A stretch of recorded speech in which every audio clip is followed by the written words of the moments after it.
तो श्रील प्रभुपाद जी आज के इस कोट में कहते हैं कि जो वैदिक संकल्पना है गृहस्थ धर्म की, उसके अनुसार गृहस्थ का ये कर्तव्य है कि आपके घर में अगर कोई छिपकली है या फिर कोई सांप भी है तो वो भूखा नहीं रहना चाहिए।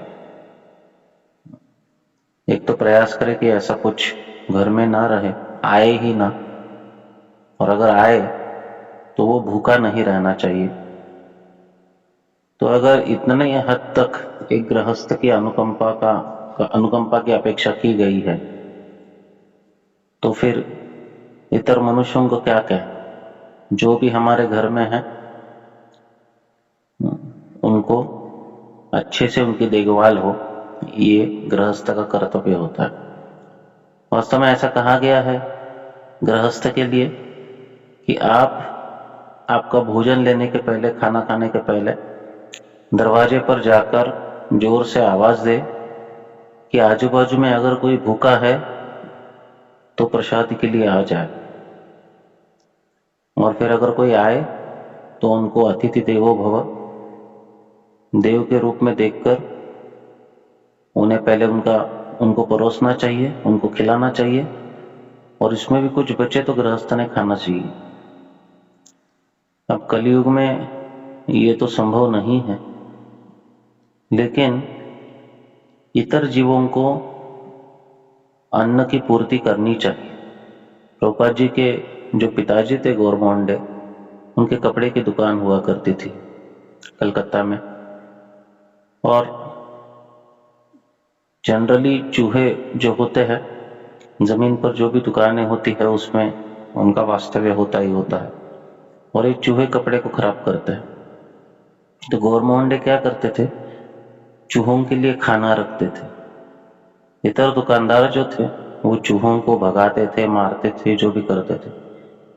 लेकिन चूहा एक ऐसी वस्तु है, अगर जमीन पर आपका घर या दुकान है तो उसमें वो आते ही आते हैं, उससे बचना बहुत मुश्किल हो जाता है। तो आप उनको कितना भी पकड़ो, कितना भी करो, वो तो होता ही है। तो वो उनके प्रति हिंसा करने के बजाय उनके लिए अलग से खाना रखते थे। तो वो खाना खाते थे या फिर धान्य जो भी है वो खाते थे, तो कपड़े का नुकसान नहीं करते थे। तो इस प्रकार से गृहस्थ को होना चाहिए। हिंसा टालकर अगर हम हर एक का पालन करने की चेष्टा करेंगे, संपूर्ण जगत संतुष्ट होगा, साथ साथ हम भी हमारे गृहस्थी में संतुष्ट रहेंगे। गृहस्थी में इतने कष्ट करके भी हम संतुष्ट नहीं होते हैं। इसका कारण है कि हम बहुत ही आत्म केंद्रित हो जाते हैं, बहुत सेल्फिश हो जाते हैं। और जब व्यक्ति आत्म केंद्रित होता है तो वो साधे साधारण भौतिक समाधान को भी प्राप्त नहीं करता है। आध्यात्मिक उन्नति और आध्यात्मिक चेतना और आध्यात्मिक समाधान का तो क्या बात किया जाए। तो इसलिए किसी भी व्यक्ति को भक्त बनने से पहले एक अच्छा मनुष्य बनना आवश्यक है। अगर हम अच्छा मनुष्य, अच्छा गृहस्थ बनेंगे तो फिर भक्ति करने में आसानी होगी।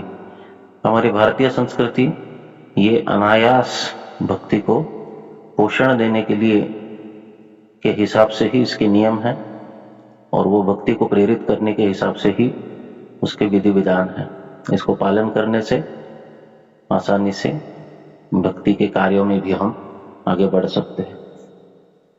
हरे कृष्ण।